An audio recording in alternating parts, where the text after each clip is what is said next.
Welcome to the Podium Proof F1 podcast. I'm Frank Alessi, I'm David Alessi.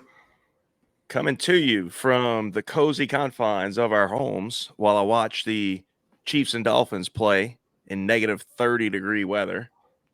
Man, that's awesome. I hope your team sinks a basket.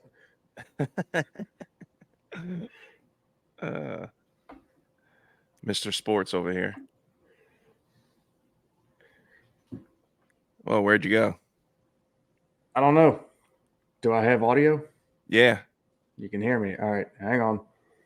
I moved. I jiggled a wire trying to just move it. What did I do?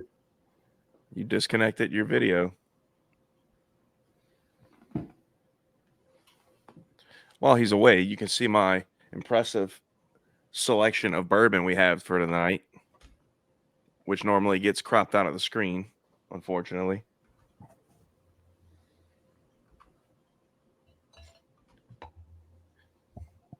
All right, we're back. Oh, I was about to take a tour through Kentucky with a slight detour into Tennessee. All right, well, hang on. Here you go. There you go.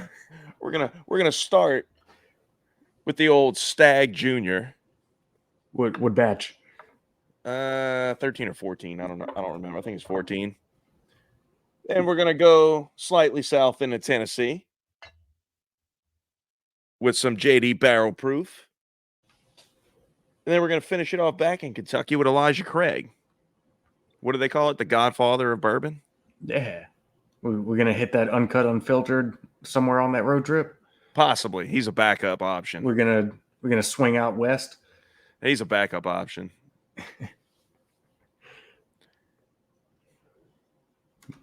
Tour de barrel proof. Day high proof. Yeah.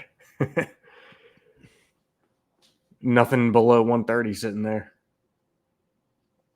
I don't think that's accurate. This Elijah Craig that I'm gonna start with is actually B522, and it's only 121. That low, huh? Yeah. And I think this JD that I have is that like the 128 proof bottle? This is 129. Okay. And the Stag, I don't remember what this one is. 130.2. Okay, so that's the same one I've got, that 130.2, which would be, I think, batch 13. Fan freaking tastic bottle. Yeah, it's awesome. That's why I gave you that one. Yeah, because I already had it. So I am going to. I'll go ahead and pour myself. Do a fresh bottle crack on a bottle that for a number of years now I have yet to get my hands on one. And if I can find the dotted lines to tear the plastic. Do I know about this one? Yeah, I sent you a picture. I think I sent you a picture. I don't remember what it is. Well, I may not be drinking if I can't get this plastic off. Oh, there's the dotted lines. All right. Let's say, did they not punch this one?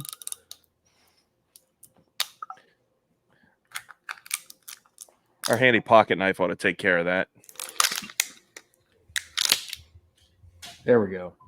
So this is some 1792 bottled in bond. Oh, yeah. This is a Virginia Bourbon Lovers single barrel, which is okay. So that's not ABC. No, it is. It is. It's labeled. Yes, there's a difference. There is the Virginia Bourbon Lovers group that does single barrel picks, but this is just ABC. I think they're using Virginia Bourbon Lovers as just a generalized term. Just, right. I don't think you can have a trademark on a Facebook group. Right. Exactly. Gotcha. That makes sense. That's actually pretty smart. So it's basically Virginia ABC calls up 1792 and says, "Hey, pick a barrel, any barrel, and bottle it, send it to us. We'll slap some stickers on it." Right. if you want to pick the one that nobody has picked because it's probably not your best one, that's cool too. So we'll see. Oh, I don't know if I told you or not. We got new riff now.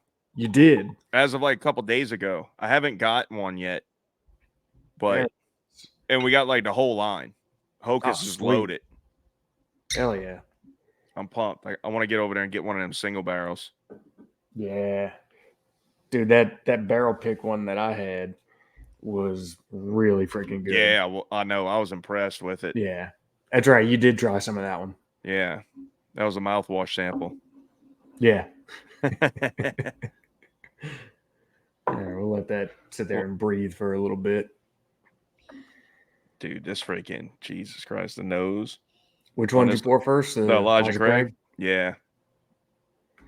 It's fantastic. Well, which one? It's almost like creme brulee. Where's my? That's what pops in my head. I haven't been in my Elijah Craig barrel proof in quite some time. You have a B522, don't you? You have this one. No, I have C920, I think.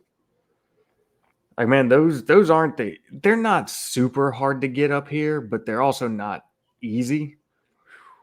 And then here lately, man, because the prices have gone up on them too. They have. They're like $80 now. Yeah. Hence the reason I didn't buy one in 23.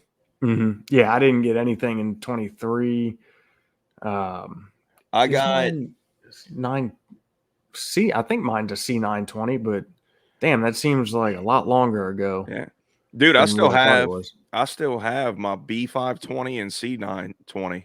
Dude, that B520 is a banger. Yeah, it's good. And then I have the B522 and that's the last one I bought. And the only reason I bought it was because I was somewhere and I think they mistakenly had it as regular Elijah Craig and I paid $35 for it. Oh, shit. Or $28, whatever Elijah Craig, $28. That's what we call a win. Yeah. And they didn't have a bunch of them. They had like 2 sitting there. And I was like, yep. Mm-hmm. Yeah, at that price, absolutely.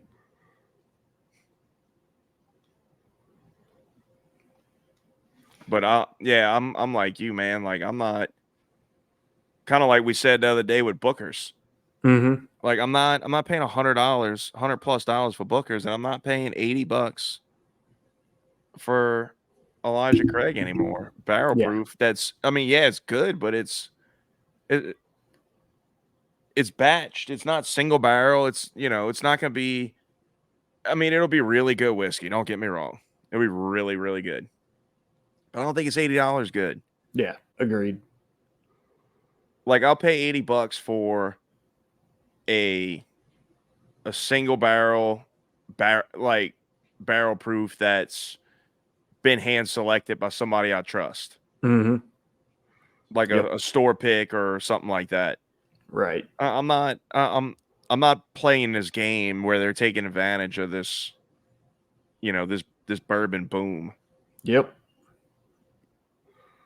I mean, it's small batch whiskey. It's just high proof. Yeah.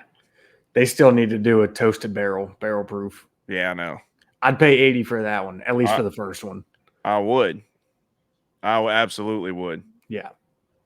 But that would be something different and special. Like, exactly. Not just small batch whiskey. Mm-hmm. Yep. Speaking of that, I have kind of like the whole line of benchmarks now. Oh, do you? Yeah, I've been finding them like one by one at Hocus. They'll get like a few of them randomly, and I'll pick one up, whatever I don't have. One of the nights on the upcoming shows, I'm gonna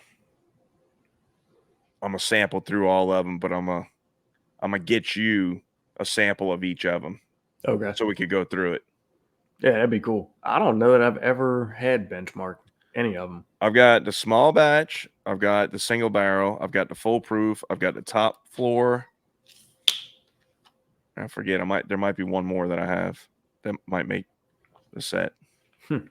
Nice. Yeah, I'm excited. It's just one of those like that you always hear about, right?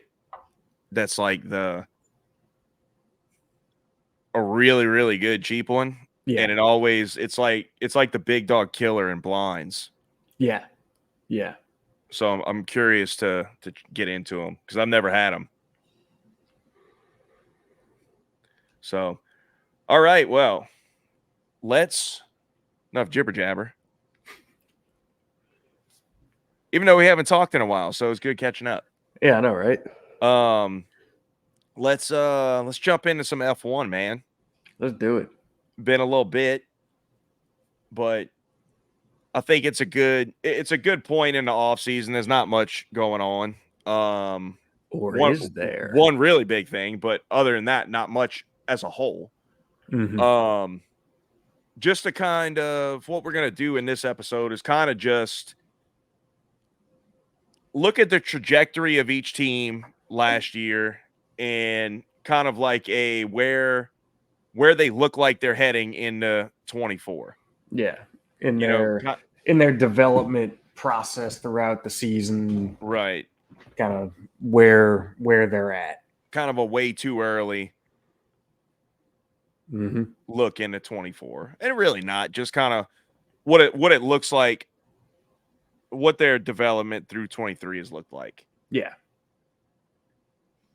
And just kind of set a benchmark for some expectations going into 24 that, obviously we can all adjust and look at after testing.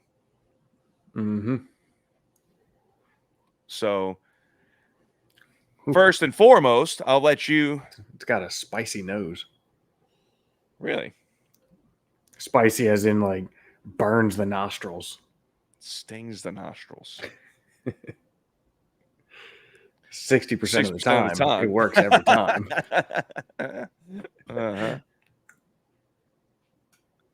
Yeah, so why don't you go ahead and that's good. Lead into the biggest news of the offseason thus far. So the big news right now is our boy Guenther Steiner is no longer with Haas. He has been relieved of his duties. I've got so much to say on this. I read some things from Gene Haas, and it didn't allude to any kind of falling out. It didn't allude to any big, knockdown, drag out disagreement. I mean, there is known disagreement, right, with the way money is allocated and not allocated, not being spent. There's no doubt been differences in how that should be done, but it appears that it's just, Gene not being happy in general with the finishes, the positions, and feeling like now is a good time to just try to make a move and improve something. I don't necessarily believe that. Yeah, so that's Gene's that's Gene's statement, right? Essentially, not obviously I want to quote, but that's essentially what he said, and it's bullshit. Yeah, it's 100% bullshit. It's a cop out. He's a bitch for what he did, the way he did it, and the reason he said he did it. Agreed. Okay, so first and foremost, Guenther has been on record stating that they need more money in order to develop down a clear path. Like you can't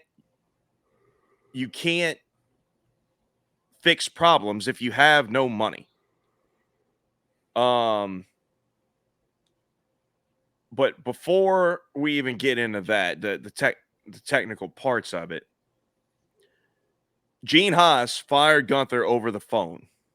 Yes. What a loser. What a pussy. That's Number that's a 2, bitch move. he did not even allow him to say goodbye to the people that he's worked with since Haas's inception. Mm-hmm.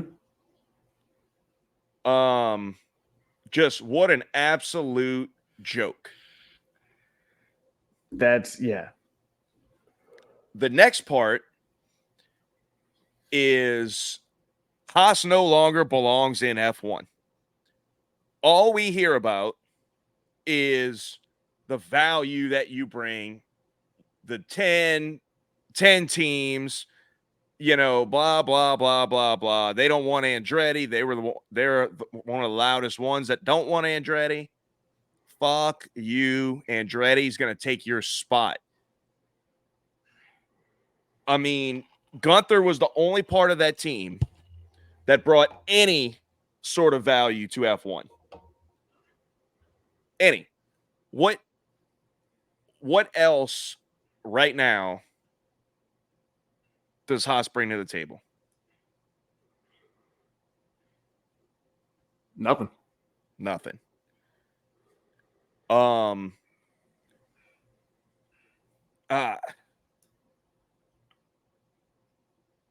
Man, like we're about to just hit a rabbit hole right off the bat because look, man, I mean let's see. They were a huge beggar to go to a cost cap. Mm-hmm. They went to a cost cap. Now that it's in place and they won't expand the grid, they don't want to expand the grid and all this nonsense, it should be mandatory that the team hits the cost cap. Gene Haas literally has that team on there and is like not dropping any money into it, not hitting the cost cap, and using it for his own personal benefit. That is not what F1 is about. Those days are over, bro. And then wants to bitch about the performance. Exactly.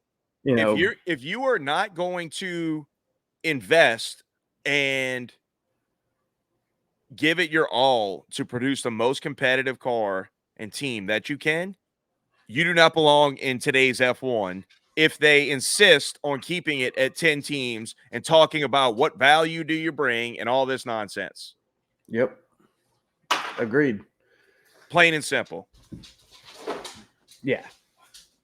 I mean, they either need to, F1 either needs to step in and force them to make it happen, whether it's through more sponsorship or through Gene Haas spending his own money. You want to be here. Nobody's forcing you to be here. So you got to pay to play, bro. Yep. Yeah. You're not going to be here just as a placeholder. I mean, if you're not willing to spend the money, then why are you here, right? I don't understand the thought process, right? You don't want to spend the money, but you want to bitch about your performance. Well, it goes, it doesn't, but it goes hand in hand, Yeah. Now, if you were dumping the entire cost cap in and doing everything in your power to develop and whatnot, then okay, maybe you can bitch about your performance. Maybe you can bring up shortcomings of people in X positions, right? Mm-hmm. But you're not. So what's the purpose? And where, how can you legitimately have expectations of being on the podium if you're not willing to put the money in to develop the car? All right, that was one of the things that Gina said. We've been in F1 for however many years now, and we have yet to stand on the podium. Well, you have yet to spend podium money. Yeah. You have yet to give your team the necessary financial resources they need to potentially make that happen. Right. I mean, look, before the cost cap, you had no shot at the podium. You Right. had Ferrari, Red Bull, Mercedes spending $500 million plus every year. Mm-hmm. Like, and that's 6 cars right there. You ain't standing on the podium, son. Nope. Mm-mm. With the exception of a race like Hungary in 21, where one car takes out 6. Yeah. And shuffles the order, and it's wet and all kind of stuff. Like, that's the only chance you had of getting a podium, even when back then you had a fairly competitive car relative to what you were doing. Correct. But yeah, it's completely ridiculous. I have never been a fan of Gene Haas. No, the reason that Haas has fans just got fired. Yep. That's Guenther was the reason that Haas had the support that they did. Exactly. He brought the only value to the table. Yeah. And now that's gone. Yep. And I'm sorry, but F1, if you're going to not allow grid expansion and limit it to 10 teams, Haas has got to go. Yeah. They have to go. I mean, there's no way around it.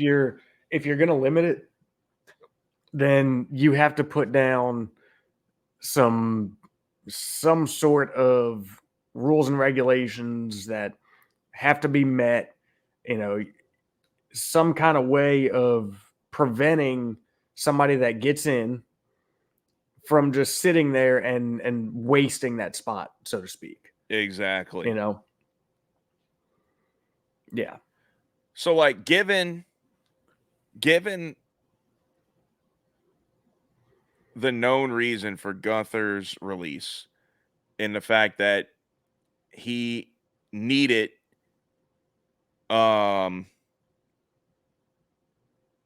he needed Gene to pony up money. He needed more money. That he needed them some kind of way to get them to the salary cap. I mean, to the salary cap. Listen to me, my American self. To the cost cap. Right? Had to get him to the cost cap. So Gene fires Guenther because he doesn't have any intention of doing that. So that's the way the team's going to go. He's not dipping in his pockets. He's not spending any more of his own money. Whatever he can pull out of sponsorship, which, by the way, was Guenther's forte. So I'd be curious to see how many of those sponsors stick around long term. I wouldn't be surprised if we see MoneyGram. I mean, that's their primary sponsor. Honestly, I couldn't tell you any other sponsors that they have that are on the car. But, if with Guenther gone, I think you're going to see a big downturn.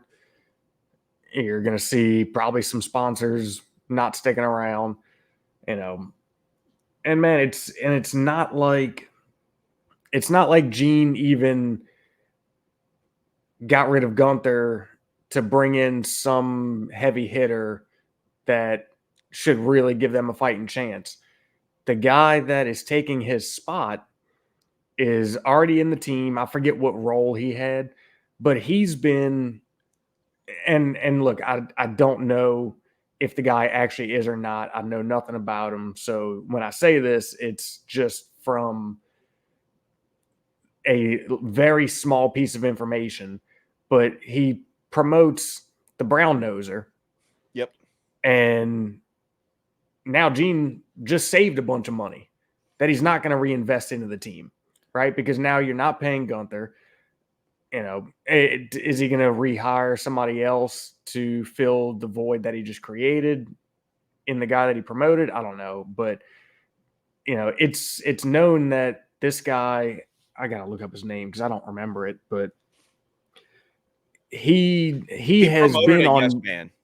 Yeah, he has been on Gene's side every time, the discussions of Guenther wanting Gene to spend more money. This guy has always been on Gene's side saying, no, I don't think we have to. Yeah, we don't need to do that. Yeah. Yep.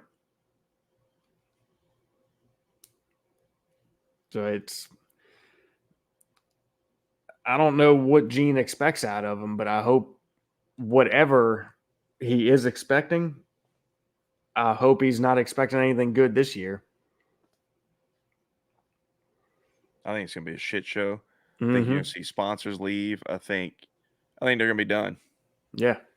I think they need to be done. I think it's And disgusting. I wonder how much Guenther was the glue holding K-Mag and Hulk there. Mm-hmm. You know, did they really enjoy driving for Haas, or did they really enjoy driving for Guenther? Right. And I think we know the answer to that, but was it enough to where that may even become problematic for the team? Right.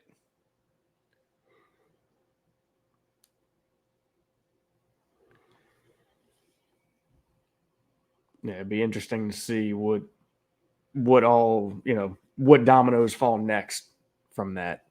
Right. I mean, it's. I'm sure that K-Mag and Hulk ain't going nowhere for at least this season. Right. I'm sure there'll be a lot of disgruntled people over there.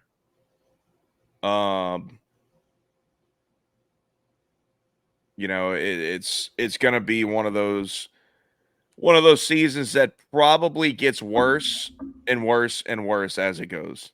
Mm-hmm. If I had to guess. 100%. Yeah.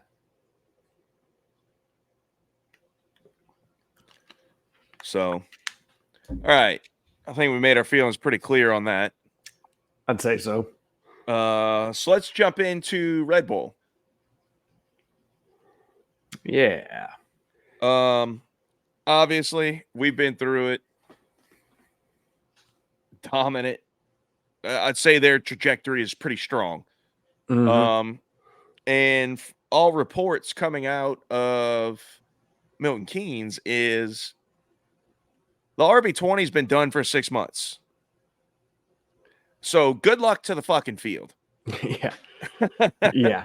I mean, basically, Red Bull came out and said, look, I'm just a big, hairy European winning machine. I'm the best there ever was. When I wake up in the morning, I piss excellence. Yeah. It's, here's what I'm curious about with Red Bull. Because supposedly all the rumors throughout the season were the RB20 was going to be conceptually different. So my question would be, looking forward, is have they essentially maximized this rule set already? How much development is even left? Yeah. So, and I was reading some stuff that said kind of the opposite, that the RB20 is not really anything different. It's just trying to think how it was worded. Crap.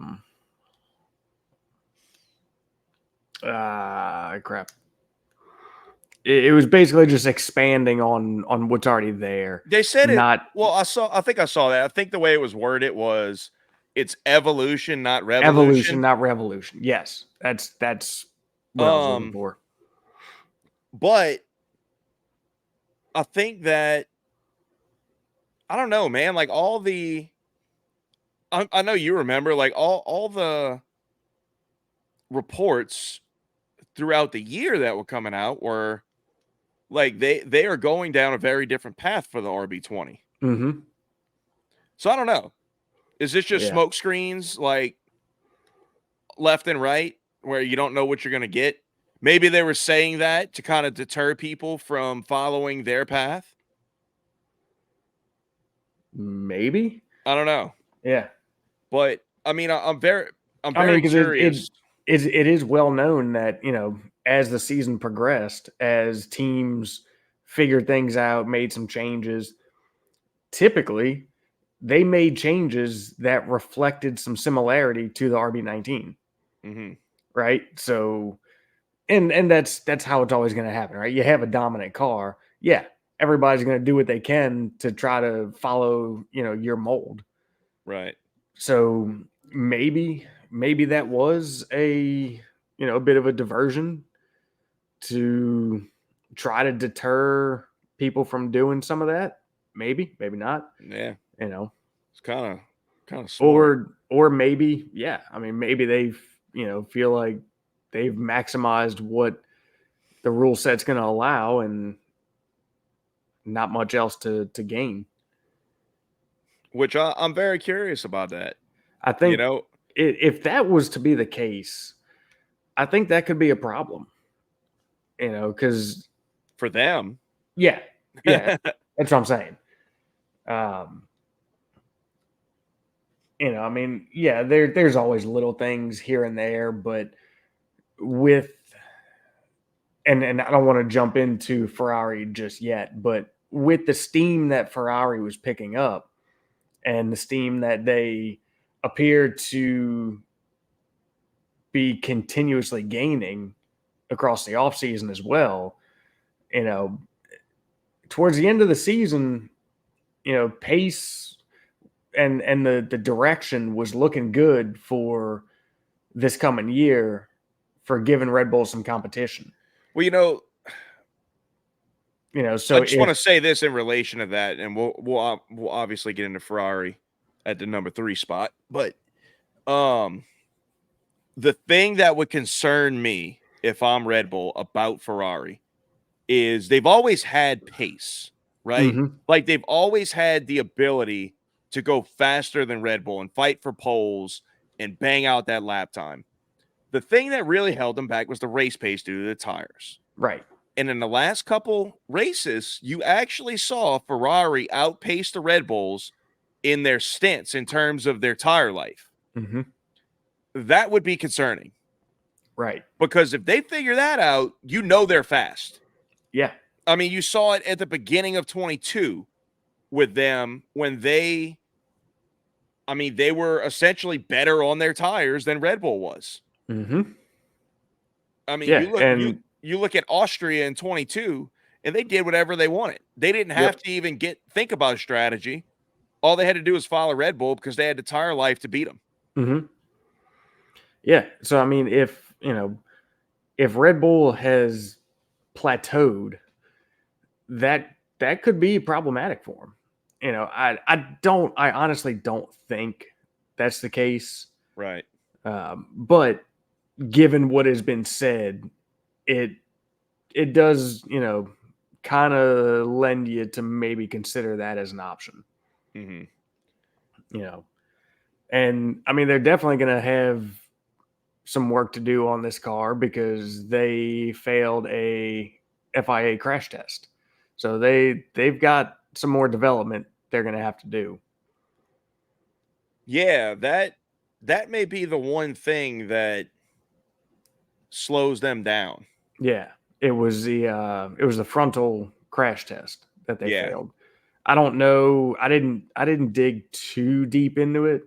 I don't know how many details there really are or are not regarding what was it specifically that didn't meet requirements. You know, was it? uh, I don't know any of that, but I'd be curious to see. And you know what changed from the RB19, you know, what did they do that caused them to now fail that test? Did they try to just take some weight out of the nose and put it somewhere else, so therefore it lost a little bit of structural integrity or something? You know, I don't know. I'm sure it's something to do with weight. Yeah, and Like then you remember at the beginning of this year, Ferrari tried to take so much out of it that when they were going down the straight and testing, the front was caving in mhm, yeah, from the air. yep, But it still passed the crash test, Right. strangely enough. Yeah. And then you got your boy Helmet over there saying more dumb shit. Where he at first, he calls it ridiculous.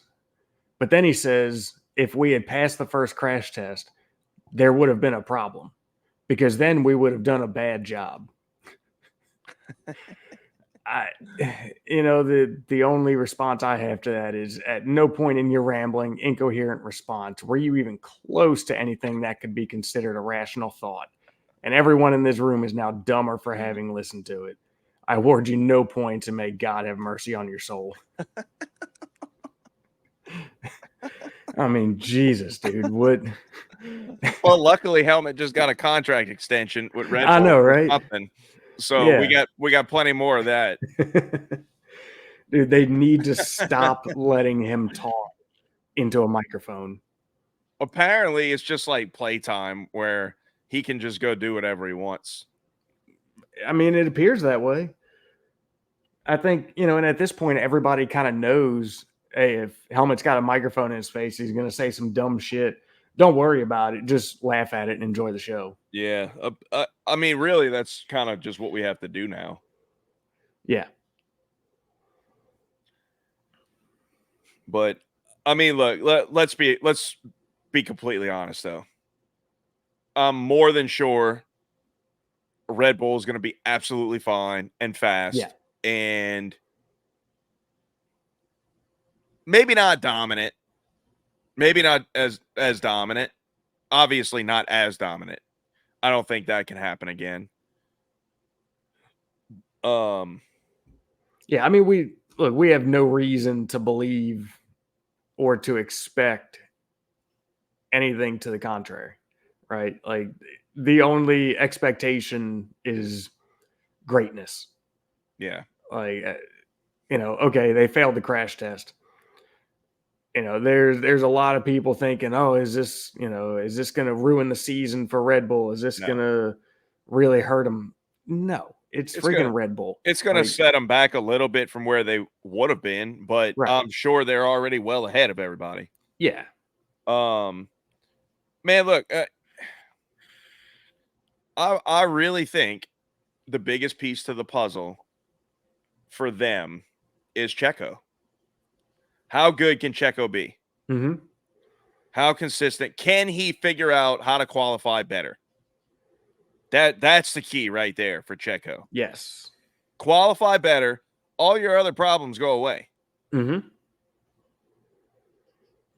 They don't expect you to beat Max. You don't have to beat Max. No, you just have to better, you're going to beat everybody else. Like, I mean, if you did that last year, you would have beat everybody else anyway. Correct. Yeah, like he just needs to be a solid number two. A consistent number two. I mean, if he's struggling and can't start on the first two rows, he is no help to Red Bull if they're actually in a title fight. Correct. Because I'm be honest, man, like out of let's call it the big four, being that McLaren has worked their way back into the conversation here. I think he's number 8 driver wise, if you rank them 1 to 8.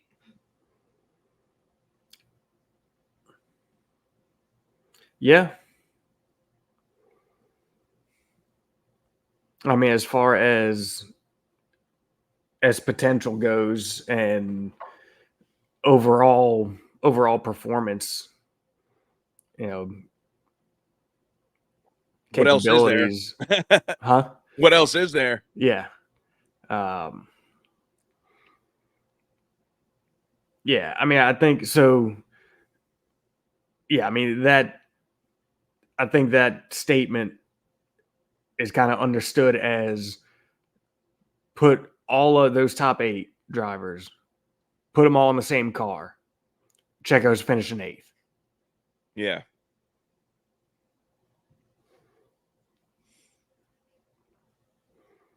Yeah, I'd put money on that. he's going to have to step it up. I mean, we talked about it a bunch, over the past season. If he doesn't start delivering, there's not going to be a Red Bull seat for him. No, it's going to get pulled in the middle of the season this year. Mm-hmm. If they're in a fight, if they need it. Right. Yeah, like last year, they were so dominant that it wasn't as big of a deal, right? But yeah, like you said, you throw a title fight in there, and things are going to change. There's going to be expectations are going to be a lot higher. Yeah, I mean, and you'll be held to them. Exactly. So, all right, I mean, there's really nothing else we can say about Red Bull. Like that's their biggest problem. Yep. Max is going to get 110% out of what's available, so he'll be in it. Yes. And I mean, we'll get off of that drum.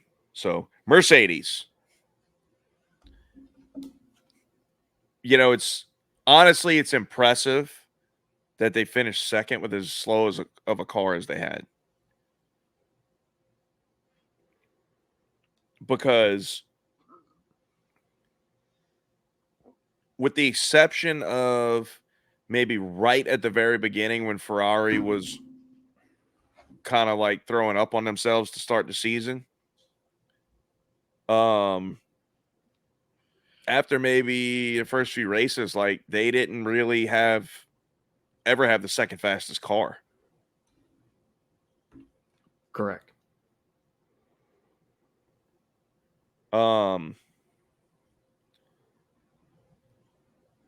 Even then they didn't. Aston did. They never had the second fastest car. Yeah. They were always third, fourth, sometimes even fifth fastest. But reliability is their thing, man. They're always there scoring points. Yep. When the other teams, they stayed steady and the other teams were, ebb and flowing around them, so they just kept getting whatever points were available. But man, I really feel like they had a slower car this season than they did in 22.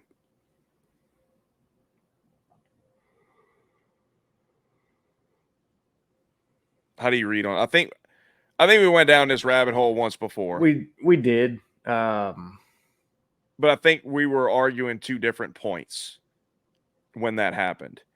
So they had a less competitive car, a less threatening car in 23 than they did in 22. In 22, there was a couple races where they had legitimate pace. They were quick. Yeah, I mean, it's not the one that they won, ironically. Yeah, they had a couple this past year where they had legitimate pace. But yeah, I mean, generally speaking, they were there and they picked up every scrap that they could. The reliability, it comes back to that. If you can, I mean, you don't necessarily need the fastest one. It's the old saying, to finish first you must finish, right? Okay, well, you didn't finish first, but you finished way higher than what your car's pace would have said you should finish. Right. Mm-hmm. Yeah, so I mean, I guess the biggest thing for me with Mercedes is, where does this new concept land in 24? Because they fiddle-farted around in 22 and 23. 22 and the first part of 23 chasing a ghost that wasn't even there. Dude, I think they're right back to square one. I mean, yeah, okay, they've learned a lot about what works, what doesn't work, what improved things, what hurt things. But yeah, I mean they are changing almost every component on the car. So man, at what point are you either going to figure it out or just decide that you're going to have to be content with where the car is at? Because you're going to go backwards. If you're starting off with another new car, you're instantly going backwards. I feel like it because, like, here's the thing, man. Like, in direct comparison with, I guess, their closest rival, which would have been Ferrari, Ferrari knows what it looks like to get it right. And that's why I really feel like at any time this question comes up, Ferrari is the biggest threat to Red Bull. They know what it looks like to get it right. In the first season of these regs, they were on it from the jump, but they had their car made too much drag. They weren't that fast on the straights. Partially because they had to dial back the engine, but they just carried too much drag. The last season, they fixed that problem. And they absolutely figured out what it looks like to have a missile in a straight line. Mm-hmm. So now they have the knowledge of both of these pieces. Let's marry them together. We know we went a little too far to the left the first time. Second time we tried to mitigate that. We went a little too far to the right. We're fixing to bring it back to the middle. We know where we need to be. Mercedes doesn't know what that looks like. Right. You know, I mean, they just don't. They have not gotten it right.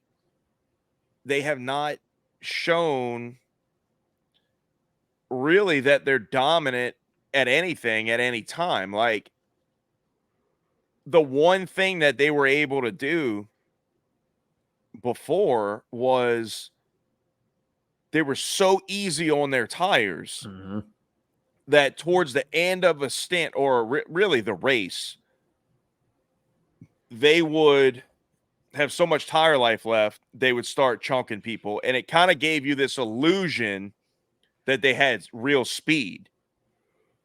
But that was the one thing. But again, also the one thing that really hampers you with is qualifying because you can't get enough heat in the tires to do a fast lap. Yep. Yeah, when you're so easy on them, I mean, it's going to take more than a warm-up lap to get them up to temp. Right. So, I mean, let's see what they do, man. It's Mercedes. Like, I'll be honest. I feel like everybody wants to give them the benefit of the doubt because they're Mercedes. But I'm not there at this point. At what point have they used it up? Like, Yeah. I feel like with me, they have. Right. Well, you know, and I was going to say, previous years, right, it's always been who the hell knows with Mercedes, right? They're good at playing that game. They're good at, you know, watch this hand while the real trick is happening over here in the other hand. Right. You know, they're really good at that. But man, after these last couple of years, I think they've lost their touch with that. You know, I think we kind of know, you know, what to expect. Mm-hmm. Now watch, because we're now thinking that they're going to come out and knock it out the park, but I'm not expecting that. Honestly, I still think if a knock it out the park for a complete concept change at this point, is to not lose ground on what you already had. Mm-hmm. You know, had this been a point in time where there wasn't all these stupid testing restrictions and, they could go to Silverstone and burn up laps and test this new concept, I would feel very different about it. But the fact is, everything you do happens on a computer beforehand, and then you show up to the track and it's, not working. Nope.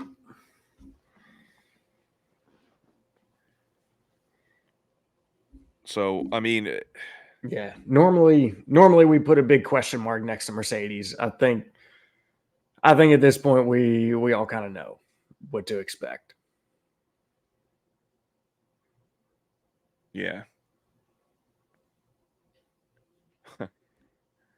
Just sidebar on a Chiefs game. They're saying the wind is 3 miles an hour. Meanwhile, the giant American flag is standing straight out where you can't even see a ripple in it. It takes more than 3 miles an hour to do that. Yeah. That's funny. But yeah, dude, I mean, look, Mercedes. I mean, look, I think we gave McLaren the crown of the biggest turnaround.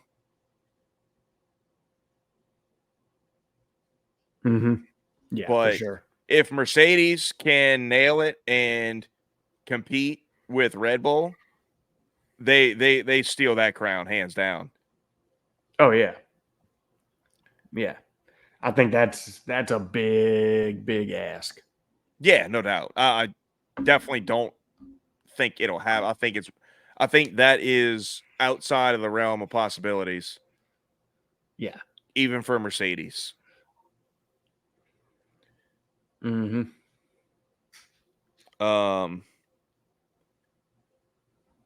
Now look, if they let's say they hit on their concept and it's the right path and it's easy to develop and they start that snowball rolling, look out. Cuz I think you'll see them move furiously fast down that development path and start catching up pretty handily. Well, I mean, I would kind of expect. Well, no. I guess no, that really wouldn't work. I was saying, I mean, at this point, after all the mistakes and all the things that didn't work, I would kind of expect them to come out with something decent, and then just be able to pick up steam. But just the way the last 2 years have gone, that expectation's not there. Mm-hmm. And if you come out with another shitbox, well,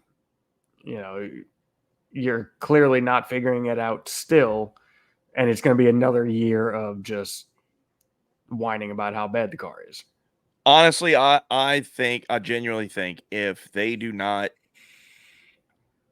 figure it out and it's another season, it's another car that they're just kind of at a loss with and can't gain on anybody. It's just kind of there. I think Lewis retires. I think he's going to be done. I think that's valid. Yeah. I think he had unwavering faith in his guys, in his team when they missed it in 22, that they would get it right. And I think you're starting to see that wane. Like, we really don't know where we're going. Oh, we absolutely saw that this past year. Yeah, and I don't see him.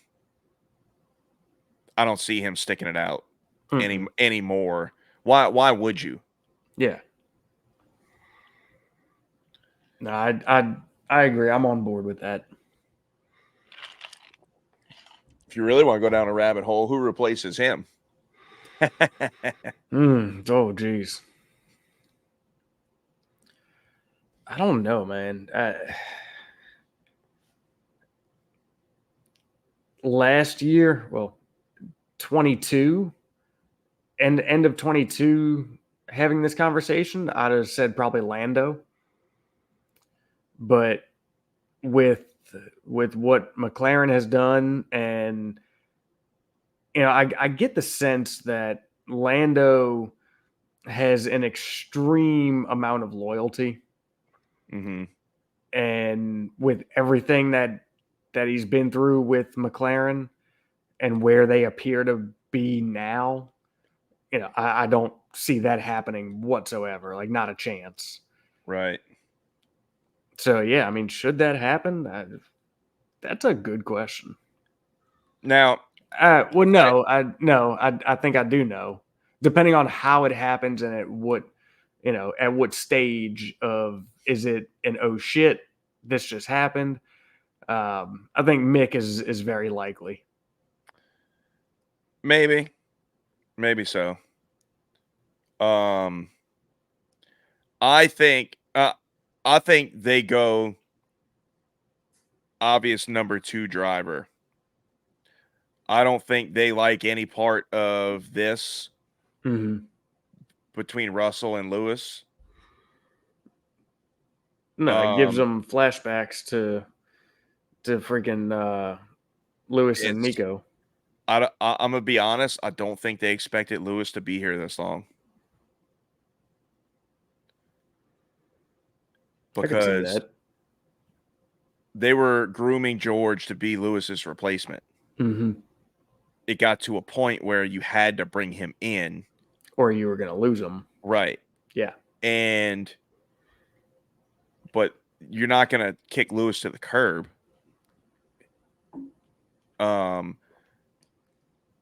So, but I mean, you saw the friction this year. It's not good.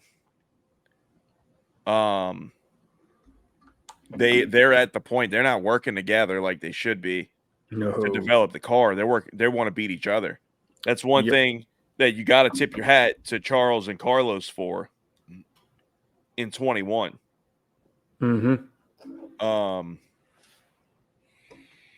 They were on a mission for the team. Yep. It wasn't about beating each other. But I think they bring it. I think that whenever Lewis does retire, I think they bring in a straight number 2 guy. Whether it's Mick or maybe even like Joe. I think Mick fits that bill. Yeah.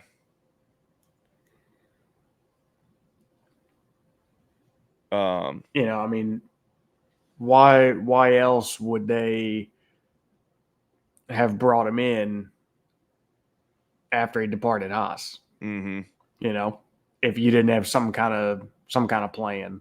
I mean, yeah, I know there's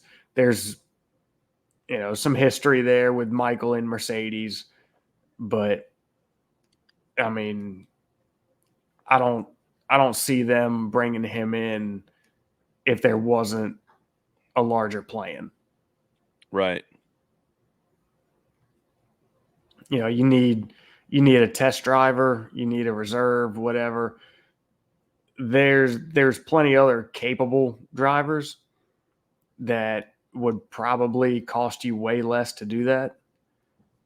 I mean, maybe not. I don't know what they pay Mick for that or what that kind of going rate is, but I'd imagine there's cheaper ways to do it. And, I don't know, because Mick comes with a fair amount of money, like sponsorship wise. Yeah, but I mean, are you really bringing that? Are you carrying that with you as just a test driver? You're not a test driver. You're a reserve driver. So there's every chance that you get on the grid. And I mean, hell, I'd be willing to bet Mick got more FaceTime on camera than Hulkenberg did. Yeah, this is true. Yeah, they show him a lot in the garage. No joke. Yeah. So that's a good thing if he's still there. I know he's talking. Isn't he talking with Alpine about racing one of their like DPIs or something like that? There was, I hadn't looked any more into that. There was, I think, some talks about that.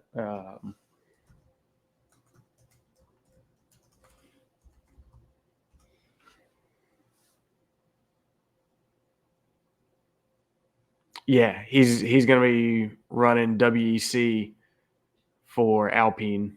Mm-hmm.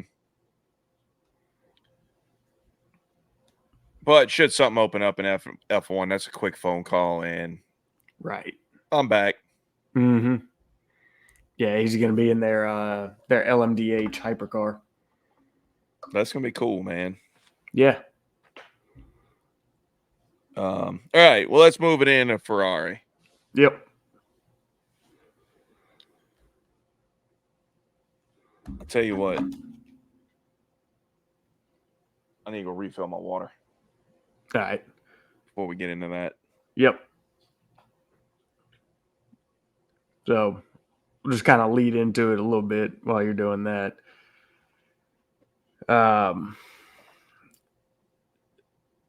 Ferrari finished out last year with a tremendous amount of steam.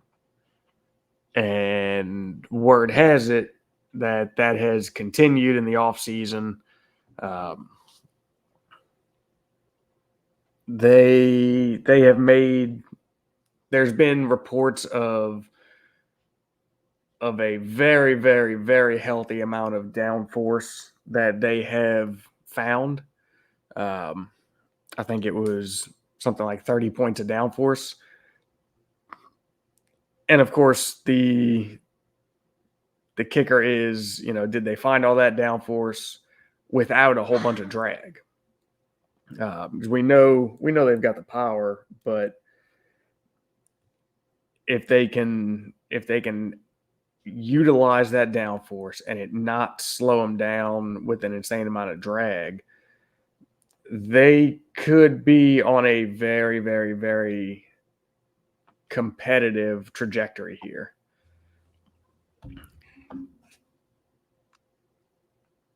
So, all right, you're back. I'm back. It was kind of just leading into that with the steam they finished out last year with, and the steam that has continued across the offseason with the supposed 30 points or so of downforce that they have found. And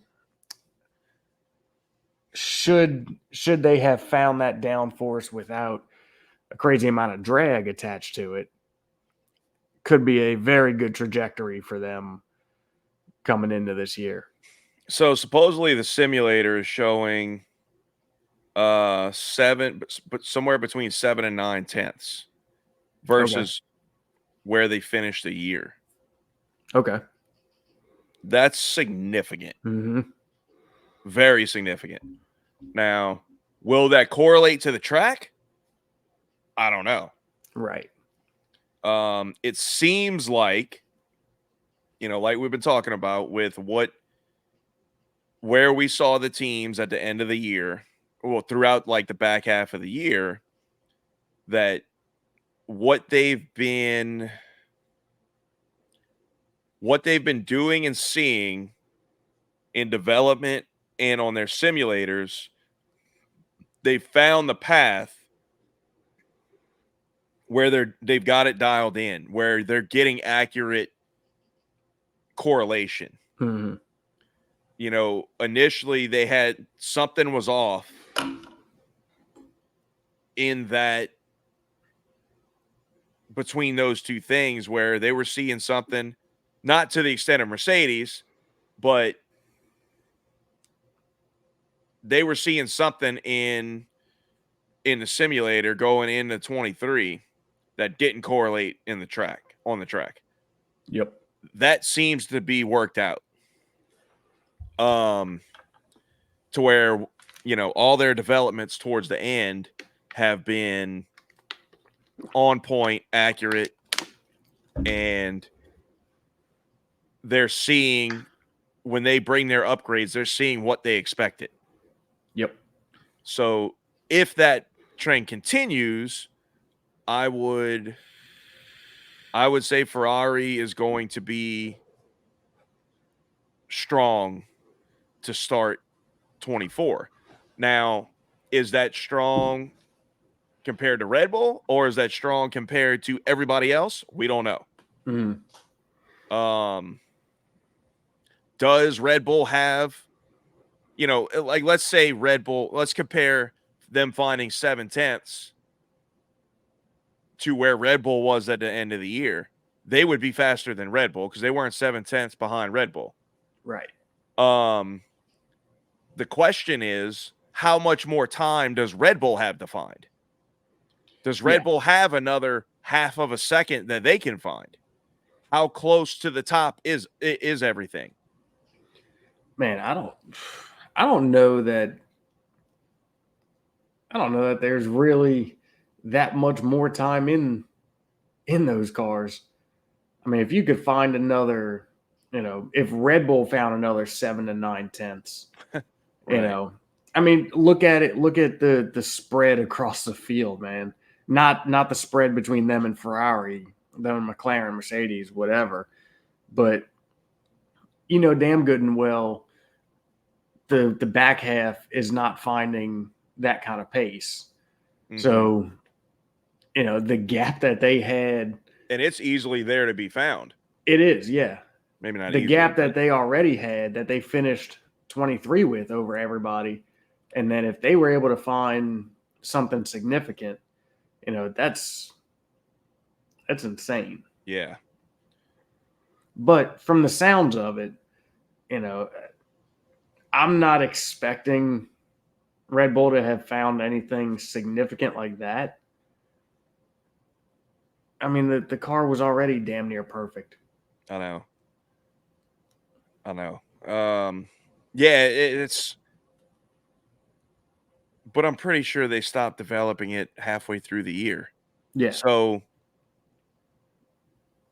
I mean, could they have been a second faster than they were at the end of the year? Right. Maybe. Mm-hmm. Was there 0.3 left in it? Maybe that's why they stopped developing it so early, because they realized, hey, there's not much left that we can do here. We got to find a different route. True. Maybe so. I don't know. Yeah. But, I think obviously Ferrari fell short of what they were hoping for based on where they started it and where they came out in the beginning of the season. Mm-hmm. I mean, they had legitimate hopes that they were going to fight Red Bull this season. Right. It was very clear very early that was not going to happen. However, I do think that they kind of had sneakily a similar, how should I put this, to not take away from McLaren, but I think they've had a similar breakthrough to McLaren throughout the year. Mm-hmm. And I think that's evident because they had some serious, like, their problems were not small in the beginning of the year that were holding them back. Right. So where they finished the season, how strong and how solid that car was, it was impressive work, impressive development throughout the season. Oh, no doubt. Yeah. It was leaps and bounds better than the way it started. Yeah. And relative to everybody else as well. Mm-hmm. It's not like they just figured out some things and, yeah, we didn't get faster, but now we know where to go. Right. Like they were challenging Red Bull towards the end of the year. Only wants to execute a pass on merit on Red Bull. Yeah, what Charles passed. Didn't he have 4 passes on Red Bulls just in Las Vegas? 3, 4, something like that. So he passed Max.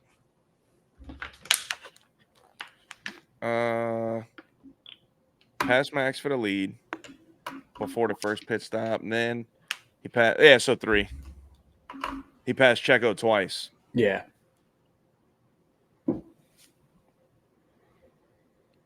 Yeah, I mean they finished very, very strong.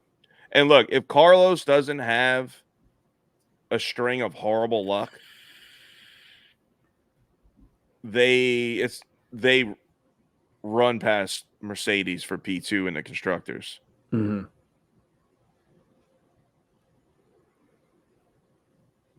Yeah. But then again, it's all part of it. Well, no, I shouldn't say that. Well, I mean, it is. Vegas has nothing to do with anything Ferrari. Vegas doesn't. Mm-hmm. The other ones, yeah, like that's part of it. You know, you just got to be better. Yeah. But Vegas, that was nothing that they could have done.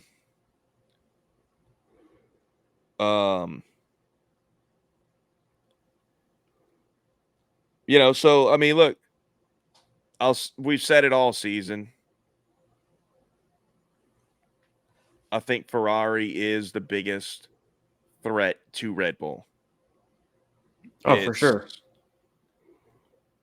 I still think McLaren has a lot further to go to be a potential championship challenging threat. Mm-hmm. You know, I think it was, look, they did. Do you have anything else on Ferrari? You want to just segue into McLaren? Yeah. Go ahead. So I think that McLaren absolutely pulled off one of the biggest turnarounds in season that we've ever seen, at least in the modern era. Without a doubt. I also think it maybe made it look a little bit better than what it really was based on a lot of the tracks in that stretch of season were very likable for that car.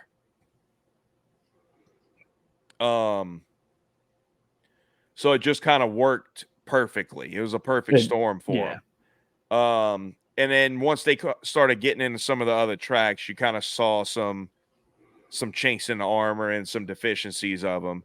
Yeah, well, you I know, mean, but it wasn't right even, off the bat, even so much of deficiencies. It was more like you saw, like, okay, maybe we jumped the gun a little bit in thinking, you know, they made such a huge leap all at once. You know, maybe it wasn't quite as big as what we thought. Right. Yeah, it just the tracks that They we were at leveled as they were introducing the string of the big upgrade and then the string of upgrades just flattered the car perfectly. And you know, but nonetheless, they were fast. Oh yeah. And I do think that they're on a great trajectory. They're on a great path. Mm-hmm. They did look like they plateaued a little bit throughout the season as we got towards like the back quarter of the season. Now is that a plateau because they hit a development stall, or did they just run out of money against the cost cap to keep going in the season? Because they introduced a lot of stuff early on. They did. So it looks more like it's cost related. It could be. It definitely could be. But I think that's something that we'll learn pretty early here. Yeah, I think that testing that should answer itself. I think quickly. That'll answer itself in testing. Mm-hmm. Yeah, I think testing this season is going to be all right. So I'm gonna pose not a hypothetical, but just some context here to what I'm thinking. Take out the hype going into 22 of the new cars and the unknown and the huge new set of regulations that was like massively different to anything we've seen Mm-hmm. in F1 in a very long time. Like the hype and the intrigue and the lead up, and then it getting pushed back a year, so there was even more suspense and looking forward to it. I think if you take that out, I think this season's testing is, I'm more excited for it than 22. Because I think now that we've had 2 seasons, you've seen some ups and downs in the way things shake out. And some other teams really kind of get grip of the regulations in their direction. I think we're going to learn so much in testing Oh, this I this completely year. agree. I mean, look, Because now we one also know year is who's not going to, enough right. to learn a new car, a new concept, a new set of regs, right? 2 years though, that gives you enough time to really, really wrap your head around and have had enough time, right? Like you can simulate things on a computer, you can do this, you can do that, but it really comes down to seeing how things play out on the track when it's actually on the car. And 2 years, you've had enough time to really learn, okay, these things didn't work. These things did work. This, and all of that stuff comes with a thought process, right? Like we've talked about that before.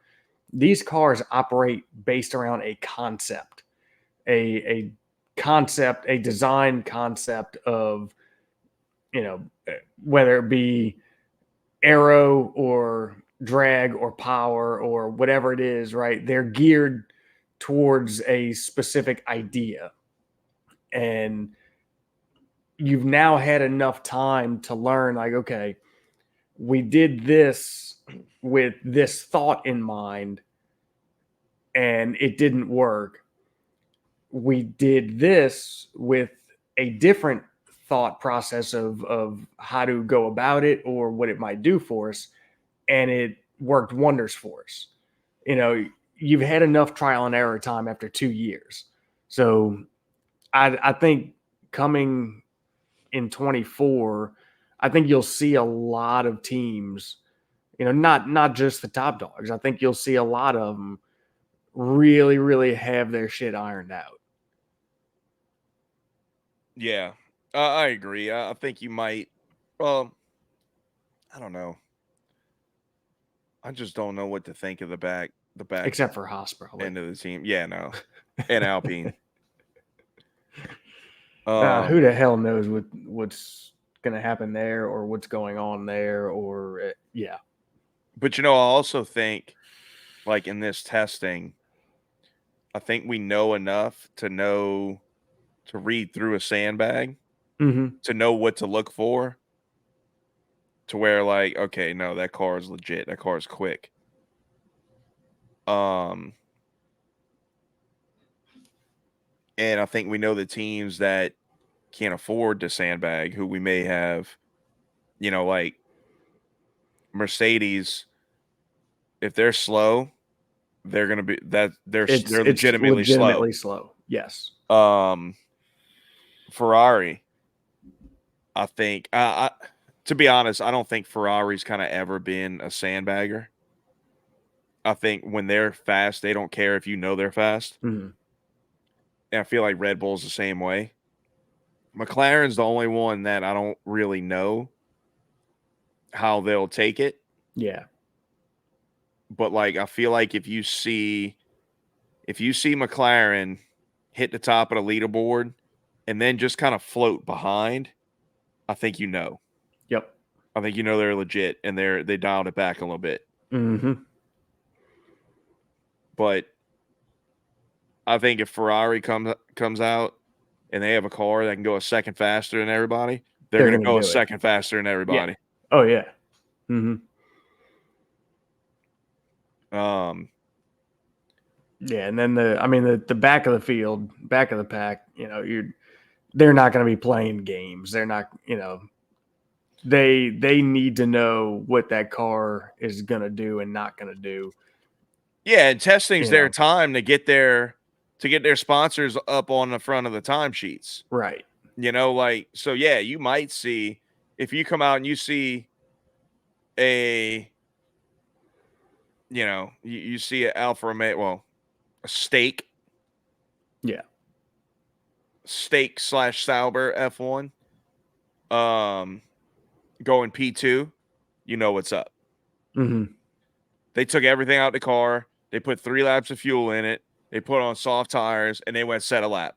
Yeah. Well, and everybody else is doing long runs. They did it at the beginning, or they did it at a period, right, where everybody else is running different tests. Right. Mm-hmm. Yeah. So, look, man, I think McLaren. McLaren's I think the biggest unknown, really.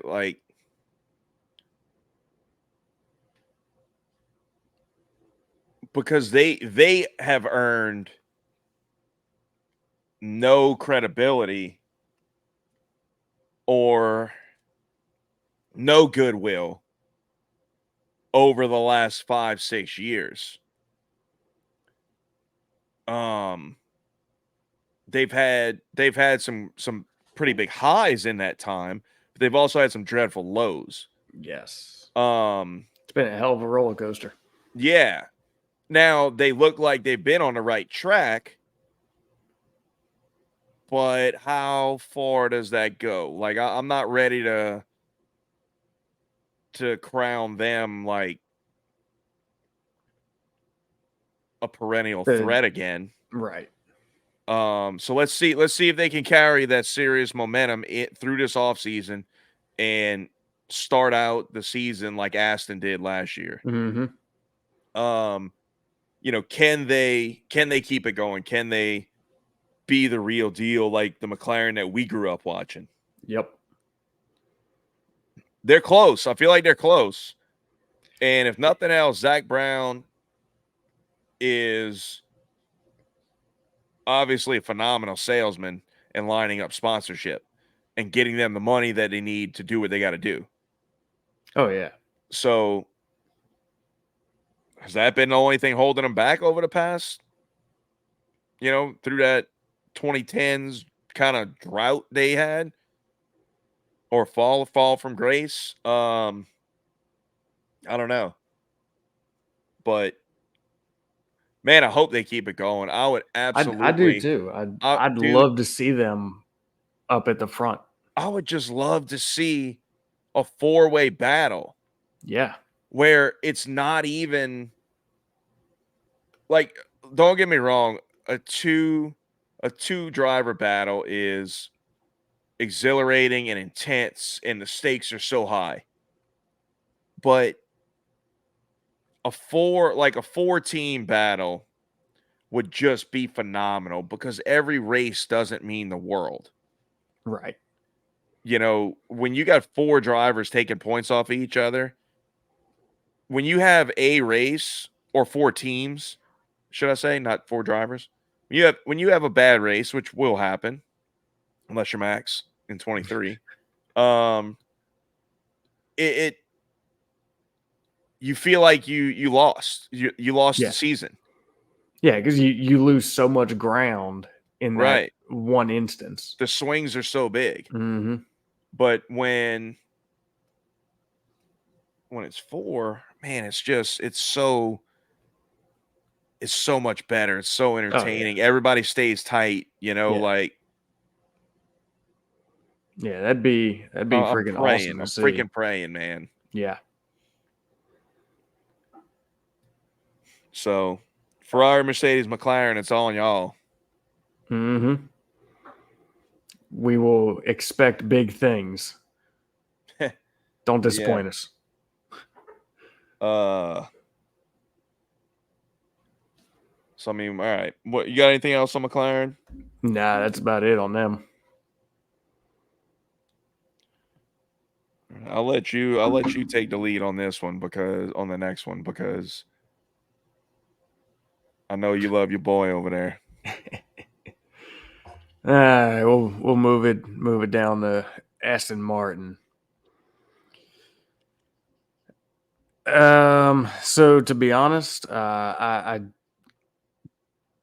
don't know what I'm really expecting. Are we going to see is this year going to be the green Ferrari? Or, are they, I don't know. I really haven't, I also haven't seen or read many reports on anything from them. To be honest, look, we I know. haven't heard hardly anything from anybody other than Ferrari, Mercedes, and Red Bull. Yeah. Mercedes, we haven't gotten much aside from the whole car is going to be brand new. Yeah. Yeah. I mean, because look, with Aston, we talked about it time and time again over the last year. They started off strong. Wasn't their car, wasn't their concept. They didn't understand it. They couldn't develop it. So as the year progressed, they regressed down the pack. They had their shining moments here and there as they were kind of regressing in general, but they couldn't really develop the car. And we went over that time and time again. I don't feel like we need to beat a dead horse here with that. Even though it's a fun horse to beat. Right. I mean, I'll grab the bat if you want me to. I got the shit kickers on already. I mean, that's been their MO, right? Mm-hmm. Pink Mercedes, green Red Bull. I mean, green Ferrari next year, maybe. Who knows? It hasn't been much released on it, so don't really have a whole lot to say about it other than my expectation based on last year.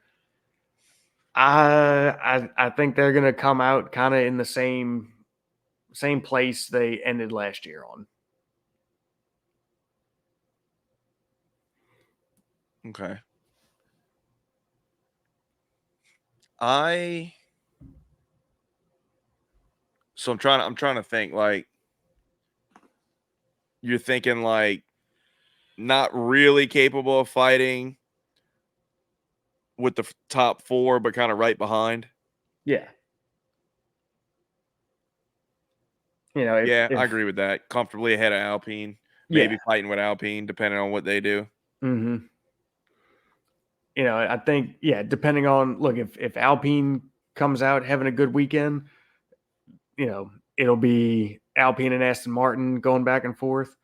If, one of the big four is having an off weekend and is in the back of that 14 pack,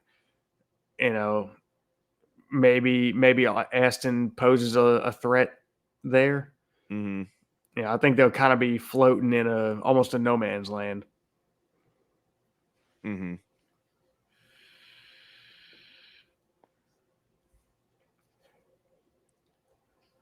Yeah, I agree with that. I mean, like, they had a fantastic start to the season.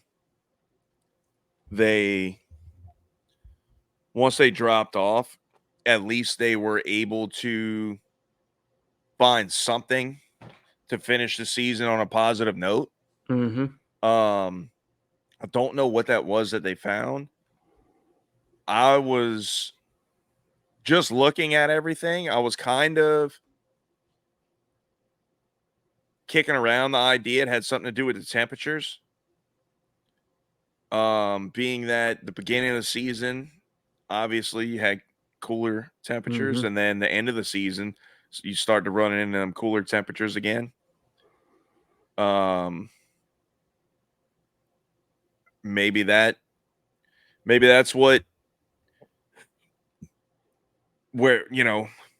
whatever development path they went down, maybe that's the thing for that car, their problem.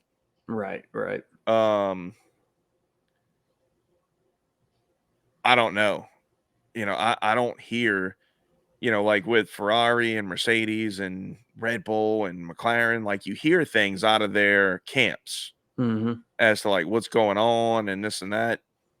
You don't hear, I feel like you don't hear much from Aston Yeah. in terms of like what they're what they're working on, what they're trying to accomplish.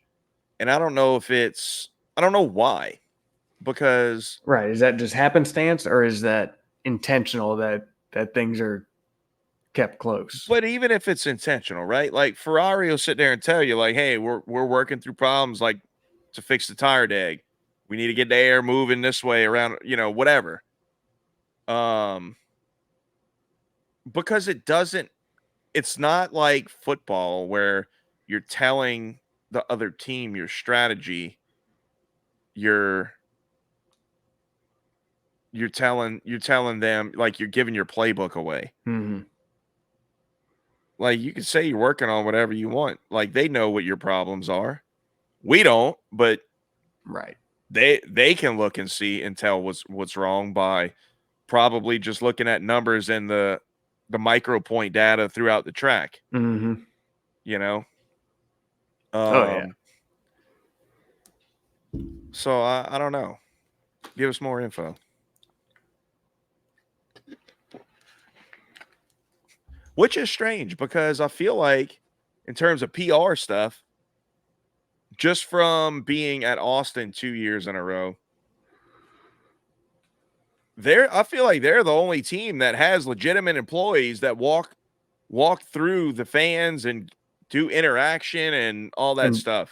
do a lot of that PR stuff. Yeah. Yeah, Yeah. like they have legitimate team employees that just walk through the crowds Mm-hmm. and give stuff away, ask questions, play little games. Like, Yeah.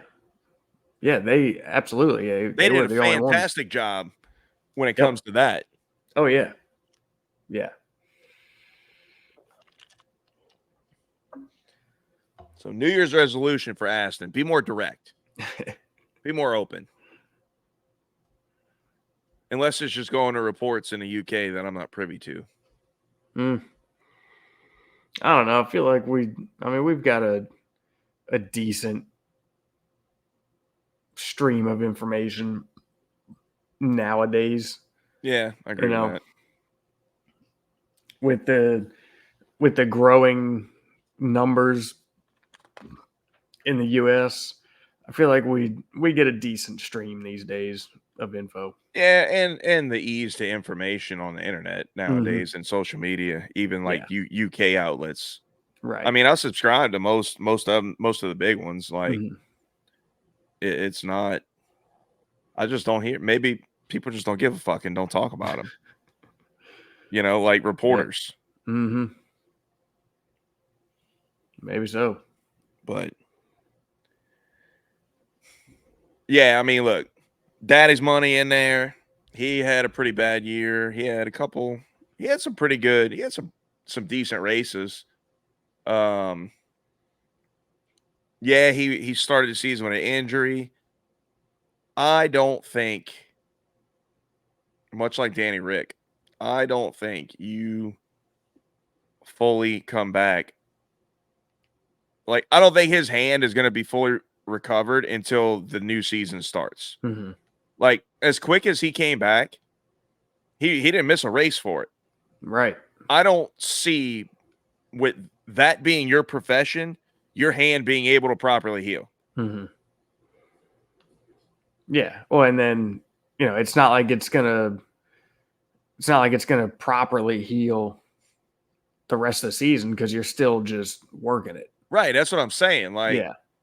Like you got it to a point where you could drive, but like I'm pretty sure it probably there was probably some lingering things going on there. Oh, I'm sure. Yeah. But nonetheless, I think he's got to step up this year and be closer to Fernando. Yeah. He was a good ways off. I think if he has another year that far away from Fernando, it's gonna be it might spell trouble for him.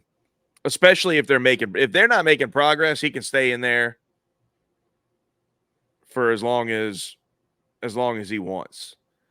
But if they keep building on like what Fernando was doing at the beginning of the season, fighting for podiums and all that. If the car is there and he's just not performing, then that's a different conversation. Right. Like that, he's not sticking around for that, because Lawrence, being the businessman that he is, that will wind up costing them godly amounts of millions of dollars. Oh yeah. Yep. And you say you can't put price on the love of one of your kids, but I bet in that situation you can. Hundreds and hundreds of millions of dollars. I'm not going to say he's going to stop loving him, but I think he will no longer be driving an F1 car for him. Yeah. Oh yeah.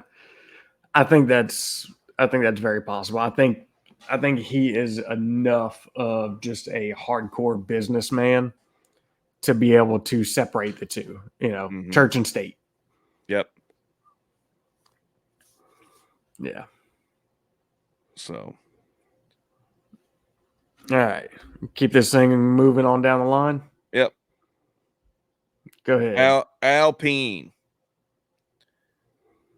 Pop on, bro. Not good.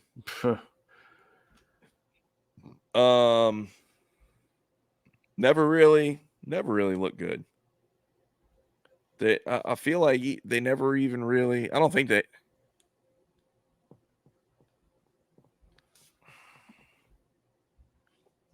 Trying to remember. I don't think on pure merit where other people finished, they ever like really peaked out of the midfield. I think you had that weird situation in Monaco where Ocon found himself in front in third place and had a line of cars behind him. Yep. Like, he was not faster than them by any means. It just so happened that he found himself in a great position in Monaco where there was nothing they could do about it. Once you're there, you can stay there.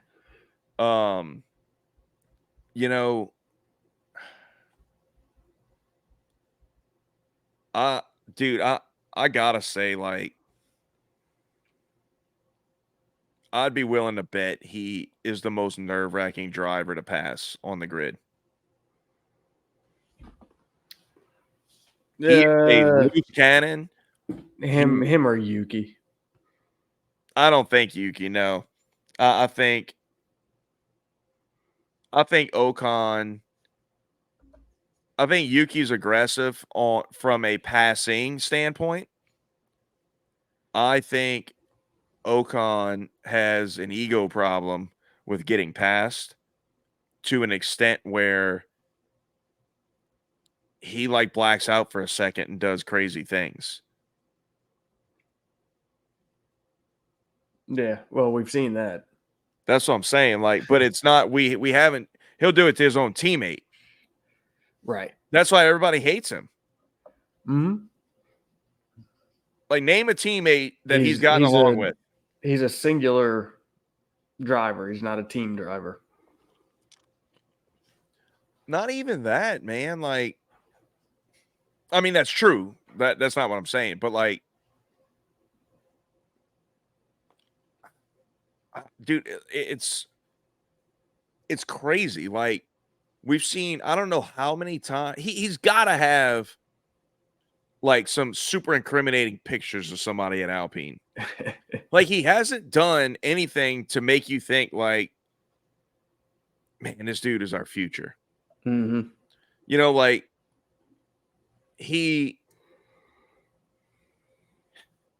dude, I cannot figure it out. I really can't figure it out. Like, why they feel the way they do about that dude.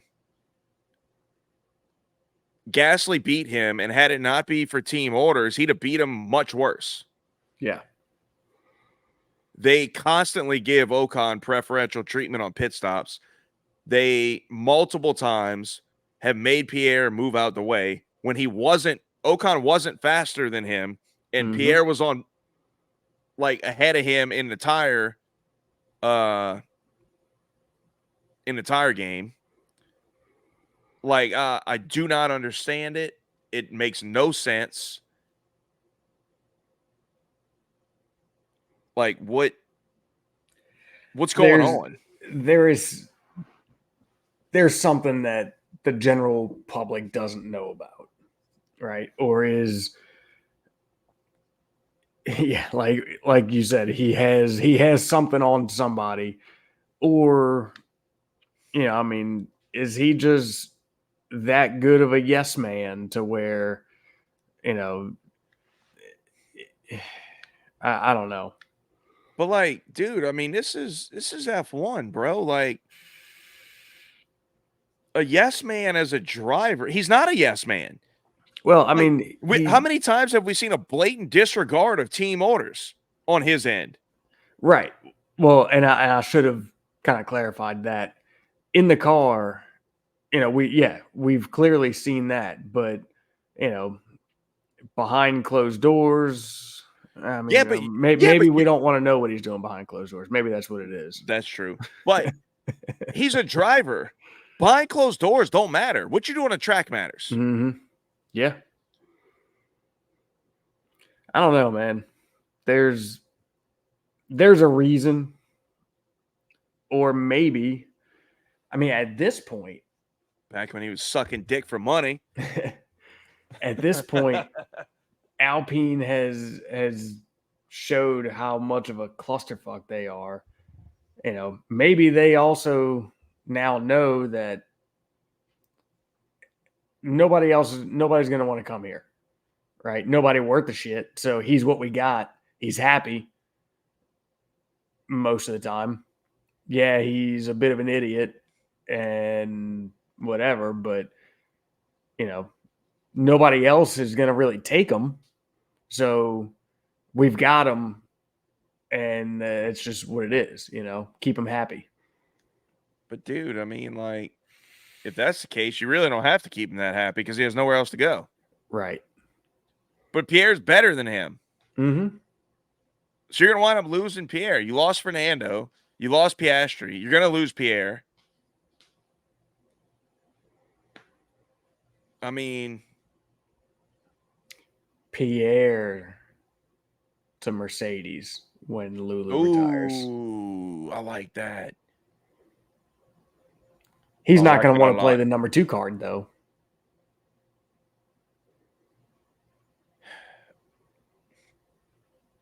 Is he on that level, though?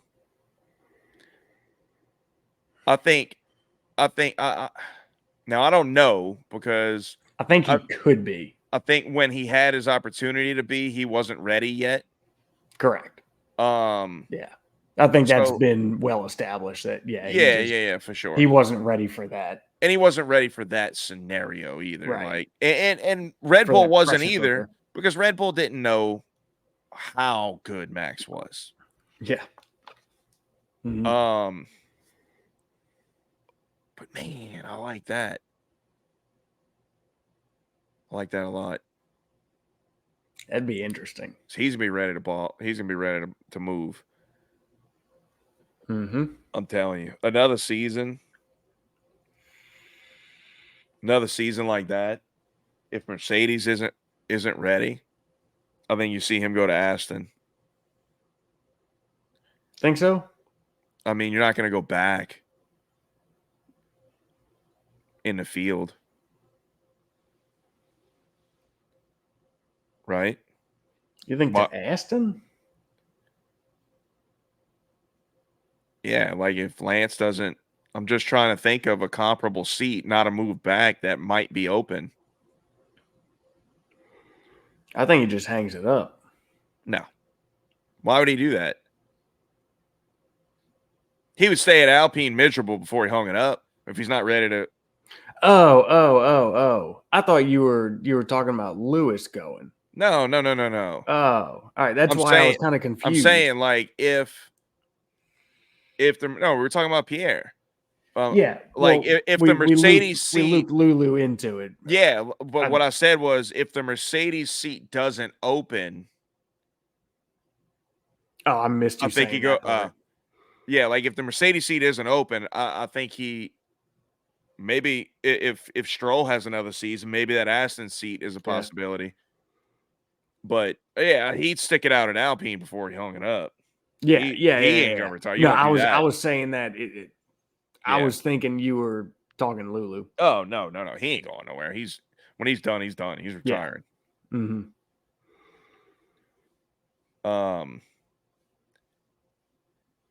But yeah, like honestly, man, I don't know what to expect out of them because it seems like the clusterfuck of management of their drivers is just an extension of everything that's going on internally. Mm-hmm. So, like,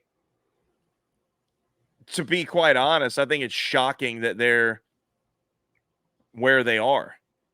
Yeah. And I think it's embarrassing that the other four teams can't beat them. Well, and I wonder when, if, I think it's more of a when than an if, but,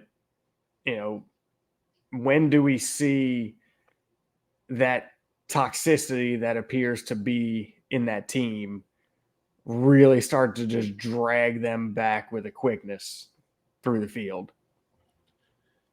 Could be this year because the two next teams that we're going to get into, if Alpine doesn't get their shit together, they're going to wind up behind them. Mm-hmm.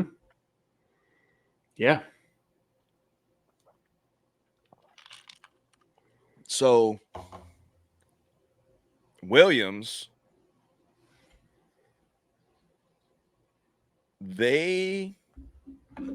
James Viles looks like he's got his shit together as a team principal. Yeah. That not gonna lie. If he has another year of improvement like he had this year, I don't think he's going to be there for long at Williams. Unless he's gung ho on the whole partnership with Mercedes and like seeing Williams through and how far he could get them. Right. If I'm Ferrari or McLaren and you have another year of like McLaren had a great progressive year this year. Let's say they plateau and they fiddle around and they don't really gain any ground and go back and forth. Kind of like a stagnant year. Mm-hmm. Ferrari does the same. Does one of them make the leap and pluck that dude if he keeps Williams on this same trajectory? Possibly. Like, I would be thinking about it. Yeah. Oh, yeah. Like, if I'm them, I want the next Christian or Toto, that guy that's going to be there for 10 plus years and not have to replace somebody every 4 to 5. Mm-hmm.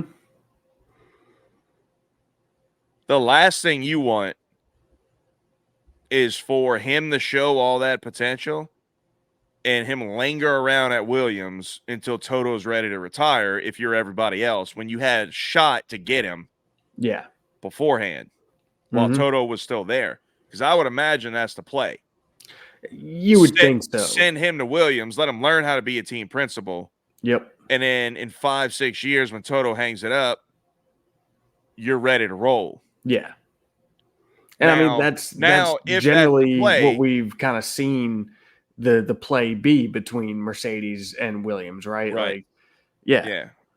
We're gonna prep our guys here. Yeah. And because we're not a learn on the job. Right. And I mean, look, he's done some really good things so far with Williams, and then bringing on Pat Fry as chief technical officer as well, I think will be very good. I just remembered something that I forgot to mention that I wanted to during Ferrari. Rory Byrne is back with Ferrari consulting for them. Okay. FYI. Did not know that. Very interesting. Yeah. For those that don't know, Rory Byrne was what was his official title back then? But in the years of Ferrari dominance, he was the guy. He was their Adrian Newey. I don't know exactly what they labeled his title. Yeah. But he was their chief developer. We'll call him. He was, designer. Yeah. Engineer, car designer. Yeah. Right. He was there, Adrian Newey. He was there, Adrian. Yes. That's interesting. He was beating Adrian Newey. He was. With a nice hickory stick. He's got this new hickory stick. So that's very interesting, I thought.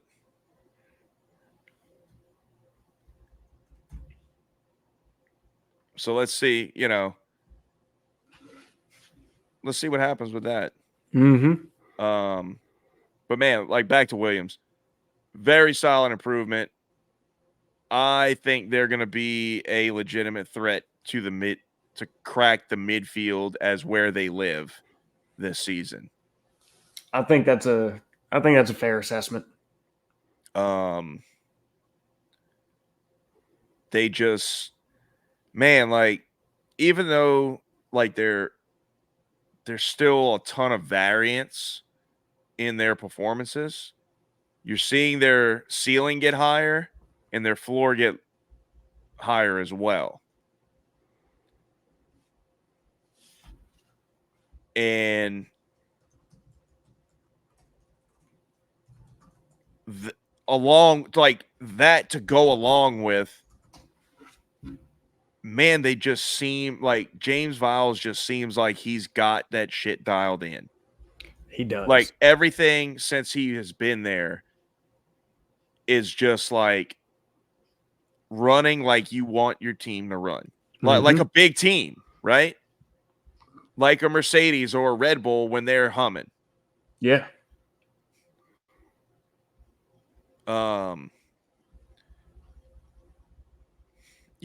Logan Sargent, first year in F1.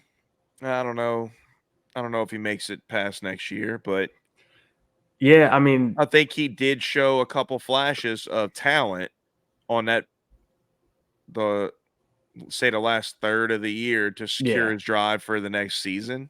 Right. And this is going to be as a rookie.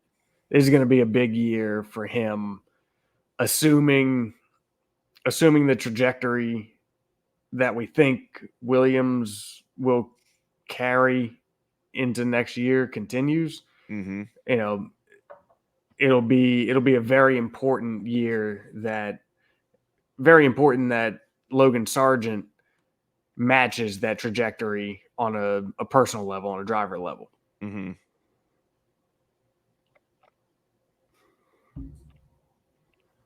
Because if they can start making real strides, you've got to have the drivers to be able to go along with it. Right, and they got one. Right. Yep. I hear rumors about Albon to Ferrari in 25. I heard rumors about him looking or being interested in going elsewhere, but I didn't really read into. He clearly doesn't want to stay at Williams forever. But that I don't see that happening. Yeah, I don't know. I don't know about that. Yeah. But yeah, and then the next team, AlphaTauri. I think they are a serious threat, or what are they going to be called? Racing Bulls? Something like that. They are being brought in much more closely with Red Bull. Yes. And that's a problem for the rest of the field. It is. It is. So and do that they kind of get answers. do they get new Red Bull technology, or do they get RB19 technology? Right. And we've talked about it before. We've kind of wondered, what does the flow of information look like between those two teams? And I think we now up know to a this little point, bit. it was kind of nil. Right. I think we know a little bit more now, right? I think we now know that it wasn't much. Right. Like Being aside that from it's drivers being essentially like chess pieces and swappable, being kind of that fluid. Yeah. that was about it. Right. Um, Yeah, with it being made known that they are going to be brought in closer to Red Bull and be a little more in the loop, I guess you could say. That tells us right there that they really weren't getting much from them before. Yeah. But yeah, I mean it'll be interesting because let's say, I mean, just for lack of talking about each part specifically, let's say they get themselves a shiny new RB19 with their whatever their livery looks like. I think Ferrari, McLaren, even still Mercedes. Well, who knows what Mercedes, but let's just give them benefit of doubt. They'll still probably be fine. But I think that would comfortably Aston, Alpine, Williams would be in trouble though. I think that would comfortably put them ahead of everybody else. Yeah.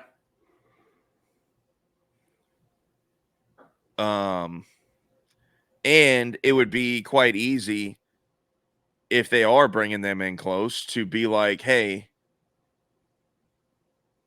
like we'll help you develop it. This is where you got to go.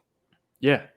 And look, I'm sure there's, I'm sure there's some fine print, and maybe it's not so fine, right? Maybe it's large print that says, we will help you, but we will only help you get to within X distance of us.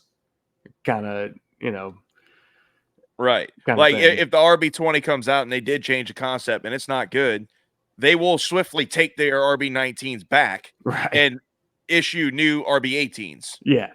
Yeah. Like, sorry, we need them. Psych. Yeah. Like, we will help you develop it, but we are not going to help you challenge us. Right. Right. Like, there will be an understanding that you will not be winning constructors championships. Yeah.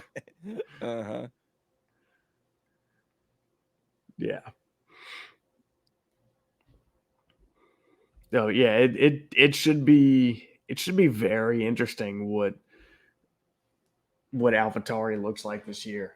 And to be honest, man, like they did not have a competitive car at all. No. But God, dog, was it musical chairs for the drivers. I mean, they had 4 drivers. De Vries, Yuki. Yeah, 4. That's strange in a Formula One team nowadays. Right.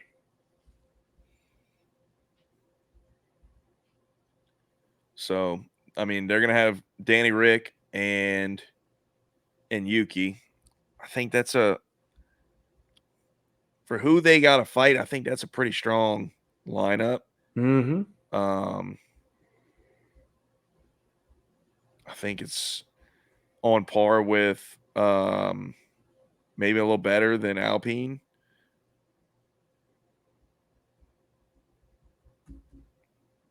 I don't know. Maybe it might be what and what with Alpine. I think Pierre and Danny Rick are pretty similar. And I think Yuki and Ocon are pretty similar. Yeah, it's I actually never really made that comparison. I think that's a pretty good comp. But I think, yeah, I agree there. Mm-hmm. Um, Driver pairings are very, very similar between yeah. those two teams.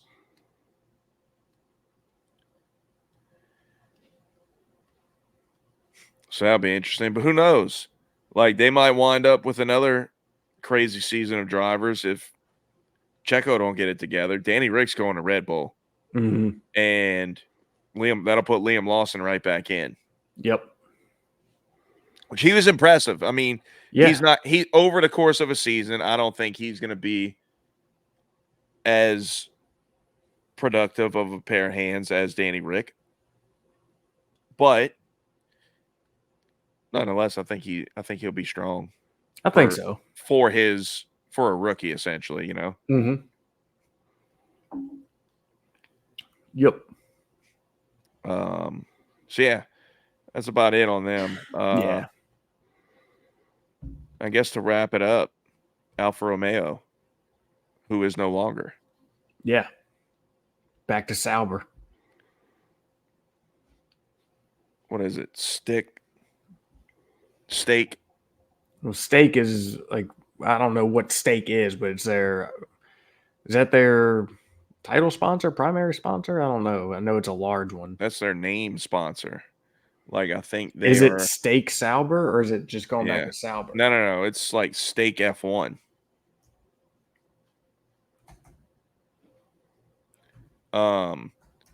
They had something else, but there was some kind of issues with gambling and a lot of the tracks, a lot of the countries that they go with gambling. So I think they amended it to where they wouldn't have to rename it every time they cross certain country lines. That's right. Yep. Yep. That's one thing you don't want for PR is your name changing throughout the season constantly. Mm-hmm.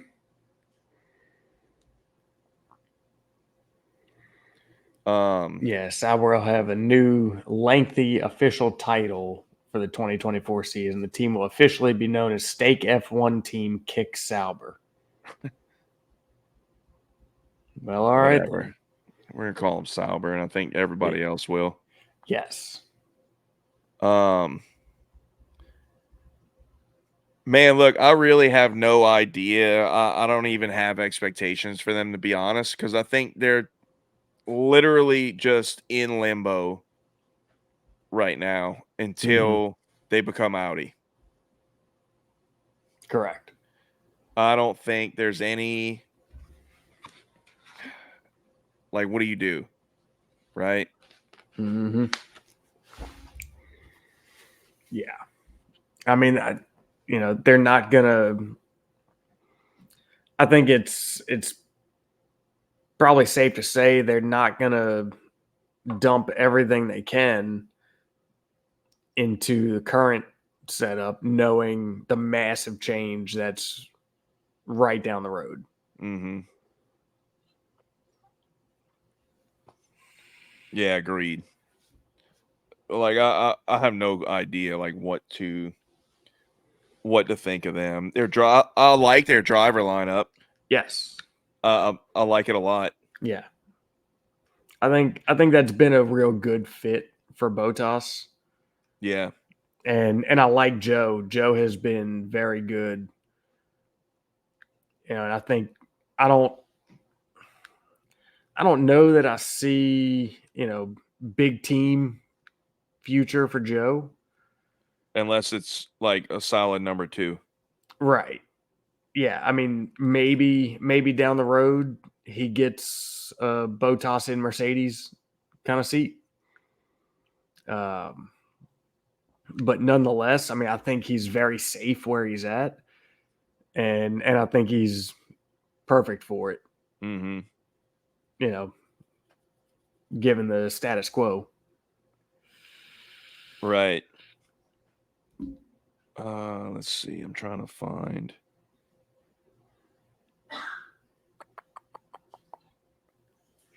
something here.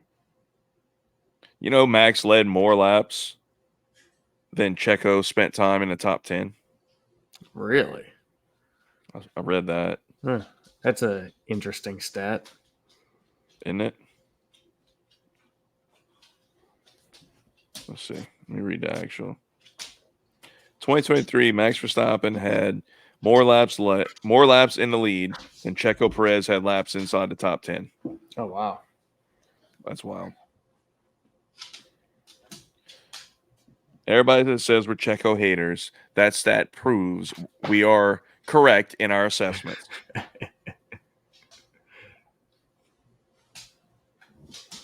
They had a list. I'm looking for, I got it here, saved somewhere. A list of some new regulation changes that I wanted to touch on.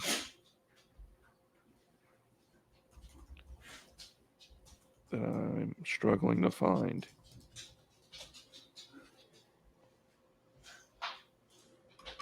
Let's see. Probably should just. Here we go. Let's see. Ride height and diffusers adjusted. Here's 10 of them. Stronger roll hoops. Let's see. Oh wait, hang on. No. I was about to say stronger roll hoops. That was a last year thing. Yeah. That's an old article. 24.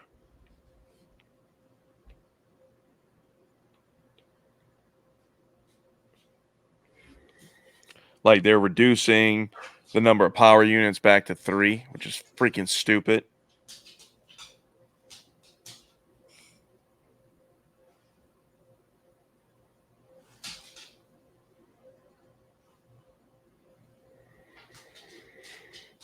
The FIA made a number of changes to the rules around testing old cars, stipulating that all parts used must have been previously used during a race weekend. This change ensures that teams cannot use brand new parts on an old car to try to get around the testing restrictions. Yeah, okay. I saw something they're talking about like implementing more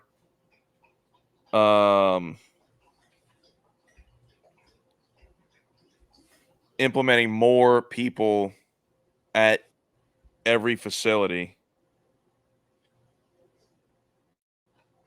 to regulate compliance. And then they are after Qatar and the heat, they've changed the technical regs to allow teams to install an air shaft in the cars to direct more air into the cockpit. Yep. Some stuff about tire testing, right to review procedure, smoke flares, and fireworks banned.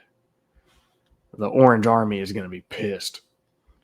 They're still going to do it, and they're going to arrest everybody. Right. Like, I don't understand. I'm pretty sure the smoke bombs have been banned.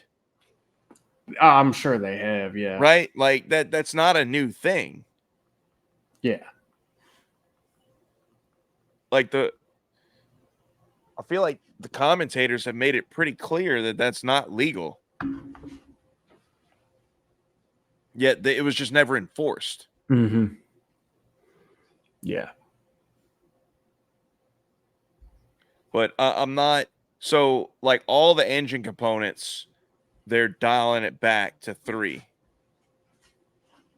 Like MGUKs, MGUH, ICEs, like all of it. Okay. I hate it. You're lengthening the season and tightening the cost cap. Like, bro, I hate it. Yeah. I hate it.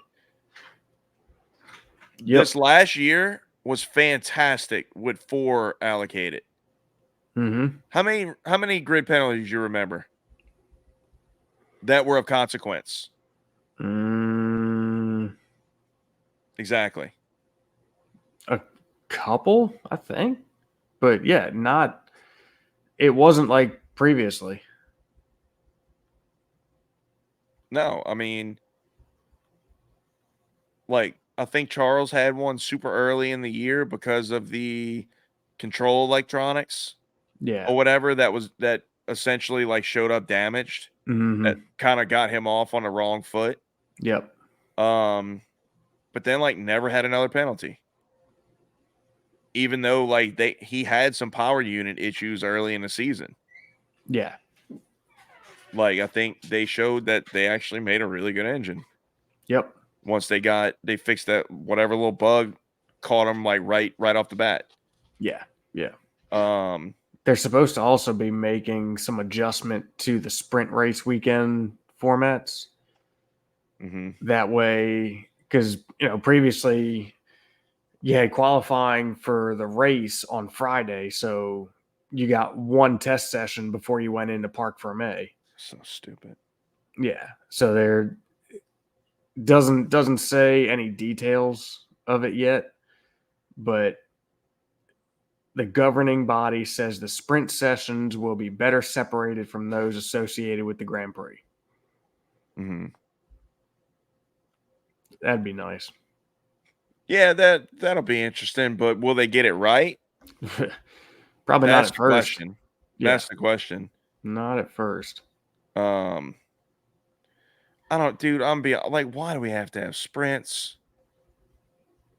Like, it was. Don't get me wrong. It was cool when we went to see a sprint race, but like, it's for entertainment purposes. It's counterintuitive to everything else that you're trying to accomplish.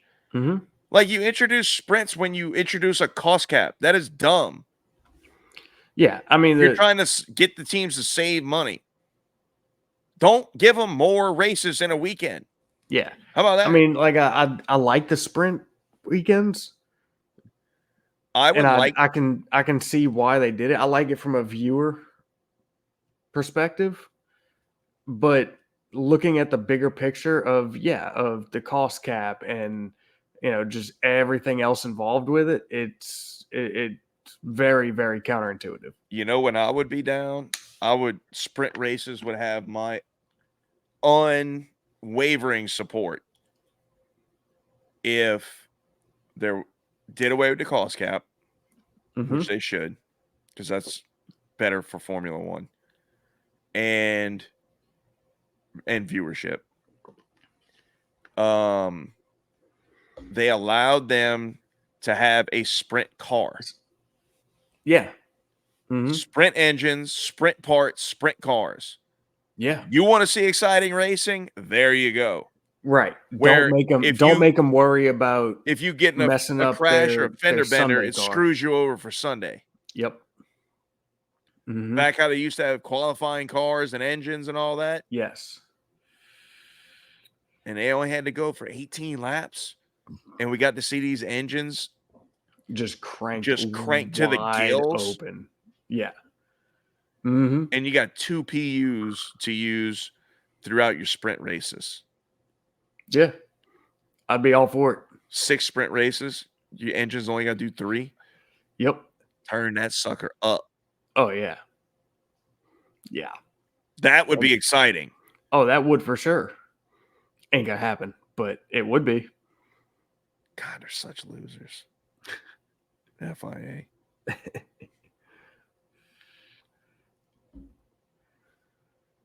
All right. What else you got? I think that's about it for now, man. I'm excited. I can't wait. I can't wait for testing. End of February, the 20-something. Crap. What is it?